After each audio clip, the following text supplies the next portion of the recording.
The perfect time to unveil the new Ticket Live set. Welcome, everybody. Saturday morning, 9 to 11. Hello and welcome to UTSA Football Insider First, a show that'll cover a Roadrunner program that's qualified for a bowl game. And Spurs, might they be better without some of their big-name guys? Pose a question. But let's start with the Super Bowl. A day off for the Spurs after last night's win in Philadelphia to even their 2017 rodeo road trip record at 1-1. Kawhi Leonard, as usual, leads away with 32 points. Tony Parker chips in 18, while LaMarcus Aldridge adds 15 and 10 rebounds. The 111-103 victory over former Spurs assistant Brett Brown and his 76ers comes after the Spurs fell to Memphis on Monday. They're right back at it tomorrow when they're at Detroit. Can you describe the balance and the challenge of kid that's got unbelievable measurables, physical, the skill set is there, just a monster on the field.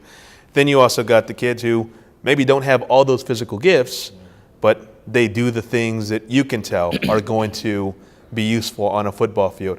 What's that balance like? Winning a major, and this is me looking at it from afar, puts you in another stratosphere. And I'm just wondering if you can put that into words, what it means to win a major.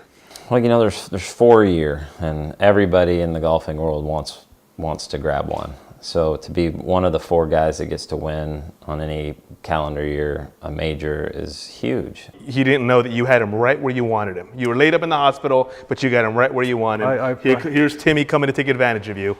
No way. He walked in there, and shame on him because I had a morphine pump. I was all drugged up, and he came in there, and it's a thinking game. You have to strategize. And I let him have it. I sure let him have it that day, Hector. The UTSA football schedule says homecoming came last month, but for Kerry Thomas Jr. and Josh Stewart, it comes this weekend. It's one of those moments that you just have to take it in and enjoy it. And I think it's just incredible to go back home and to be able to try to set ourselves up for success. The journey that we came about, the way we came about it, knowing, growing up, going to Texas A&M games. Josh and Kerry both starred at A&M Consolidated High School in College Station, but that's nowhere near where their story begins. If you really look at our life, like if we wanted to, we can make a movie just out of our whole life. Lives that started in New Orleans, in tough circumstances, witnessing what no children should ever have to. A reality that Kerry says terrorized him and his brother. We saw a shooting one day in broad daylight, getting off the bus. A guy, actually it was a female, shot a guy in the head. We were getting right off the bus. And like we saw this as little kids. And watched her run down the street. Yeah, saw this as little kids. Josh was born before his parents, Chantel and Kerry Thomas Sr., were married. Kerry Jr. born after, hence their different last names. Only about a year apart in age, Josh and Kerry experienced several hardships together. It's so humbling watching my mom during Christmas time, because I remember sometimes we didn't even have Christmas. Sometimes she'll during Christmas time, she'll go pick up 2 or 3 jobs just so she can get us gifts just around Christmas time. And I feel like that made me look, that my mom is like, she's like my superwoman. And my dad, from where he came from to grow to be the man of God he is. And I just have so much respect for my parents, and I love them to death. Just the things that God can do. Just like now, coming from like where we came from and the things that our parents had to go through, now our mom is a prophetess and our dad's a deacon.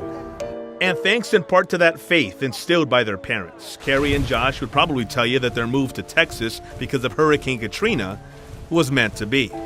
As was what would prove another transformative change, their interest in football. We were full-blown, like literally, okay, we're gonna go to college for basketball. That's why our mom was there with it. And my junior year, they came and asked, and I was like, well, nah. And then I promised him my senior year I come out, and he said, well, if you play, then I'm gonna play too. And I was like, all right, well, we're gonna play together then. And we wound up going out playing football. Though Josh only played 1 season at A&M Consolidated, that was good enough to earn a scholarship to Midwestern State. Kerry, a full 2 years of football under his belt, drew offers from the likes of Utah, Wake Forest, Southern Miss, to name a few. I kind of wanted my parents to be able to come to every game or to make as many games as possible. So during that process, he was a big influence in me coming here. Kerry then returned the favor, recruiting his older brother to UTSA. But their on-the-field reunion would have to wait. After Josh sat out a year as a transfer, he tore his ACL, causing him to miss all of last season. Coming here, our goal was to perform, to do well on the field. Of course, no starting spots or anything like that are ever guaranteed, but our talks were to work hard, to go out there and practice hard, to perform in the weight room, to do everything that you can to get yourself ready for when the season comes. We know how great we can be and how great we want to be, and just basically trying to push each other and the other guys in the locker room pushing us to be the best we could be. And that's proven darn good.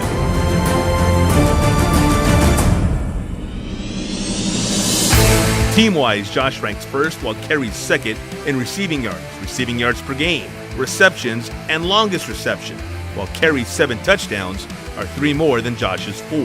The sibling rivalry, if you will, in a positive way. Very constructive, very positive with one another, that I believe they feed off, they inspire one another to do well. And when one excels, the other is chopping at the bit, wanting to do the same as he encourages the other brother. And that goes well beyond football. Like, back to their first sports love. Who's the better basketball player? Me, no doubt. Any argument? No doubt. No doubt. Overall, maybe. Overall, I'll give it to him. I give it to him. I give it to him. He's a better shooter. He's a better. I give it to him. He might be a better shooter than me. I'm a better shooter, and I'm a better ball handler. All he has. His ball handling is suspect. What's not suspect is their importance to a team on the verge of clinching a bowl spot for the first time in program history. It's not just about us. If we couldn't do it without the coaches, without our other 11 guys on the team, or without our whole team. This is one of the closest teams I've ever been around, and we would go to war behind. We would do anything for each other. That feeling and that attitude carries over to the field.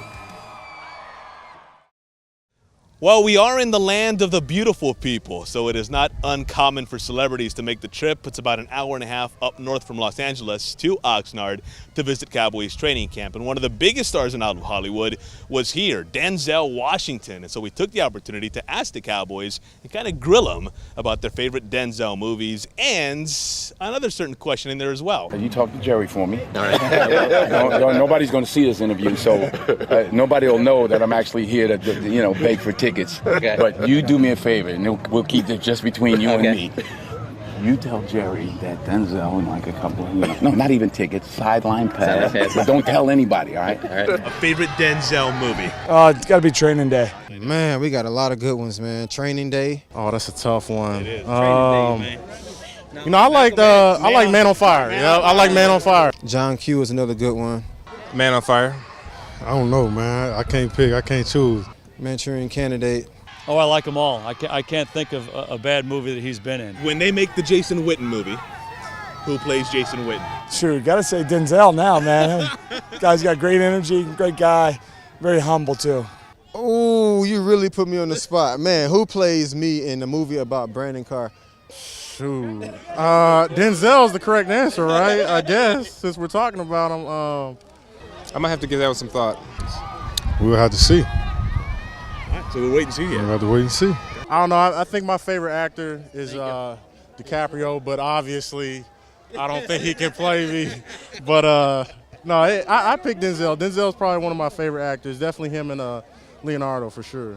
So when they make the Jason Garrett movie, who plays Jason Garrett? No, ain't making that movie. Let's start with the W against the Southern Miss squad that came in tied for the best record in Conference USA and the top mark in the league's West Division. But on the third play from scrimmage on Saturday, UTSA sent a huge statement. Dalton Sturm, 71 yards to Kerry Thomas Jr. And less than a minute and a half into the game, the Roadrunners enjoyed a 7-0 lead. 2 minutes after that, the good guys inside the Golden Eagles 5 when Jarvion Williams punched it in from the 3. And by the middle of the first quarter, it was 21-0 after Jalen Rhodes scored from the 2.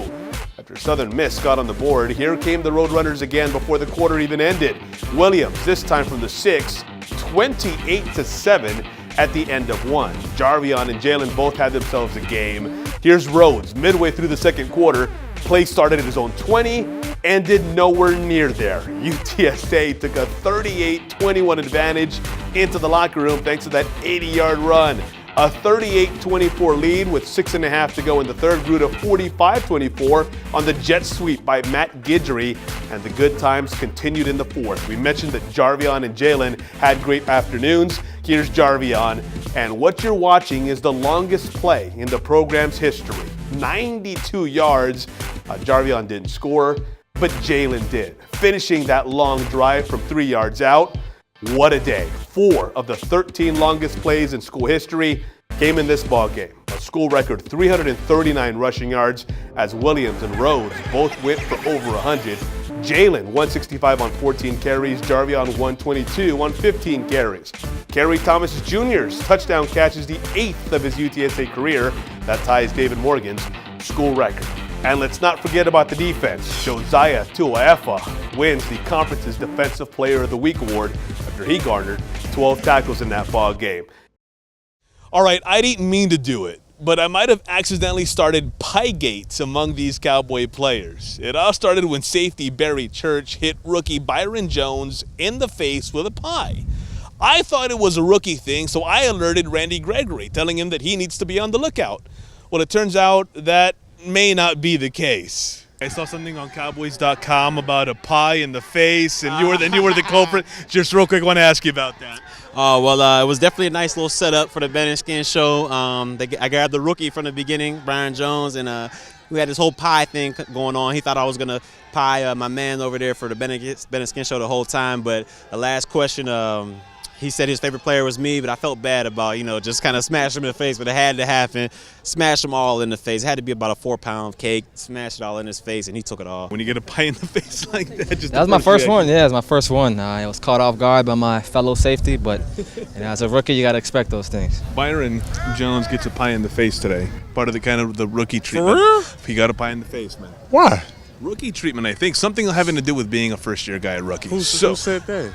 Who you know what? It's something I heard. I haven't verified yet, but it's something that had to do with just having to be a rookie. So my next question is, being a fellow rookie, if now you're going to have to be on the lookout, the head's going to have to be on a swivel for pies coming at you. All right. I appreciate you telling me that, though, because I really didn't know that. Okay. I knew ahead of time as far as the singing goes, but, if you wouldn't have told me this, I would have been, sitting there in meetings probably been covered. I'm Hector from San Antonio, Randy, so remember I appreciate it. The heads up about Thank you. All credit to you, man. When I was talking to Gregory a little while ago, I was like, hey, man, you might want to be on the lookout. They're doing pies to rookies. Did I worry him for no reason, or did I do you guys a favor? Because now he's going to be looking around. You did us a favor, because he's definitely going to be looking around any moment, but it was definitely just a DB thing, and I hope they get the D-line with that one. That was a good joke.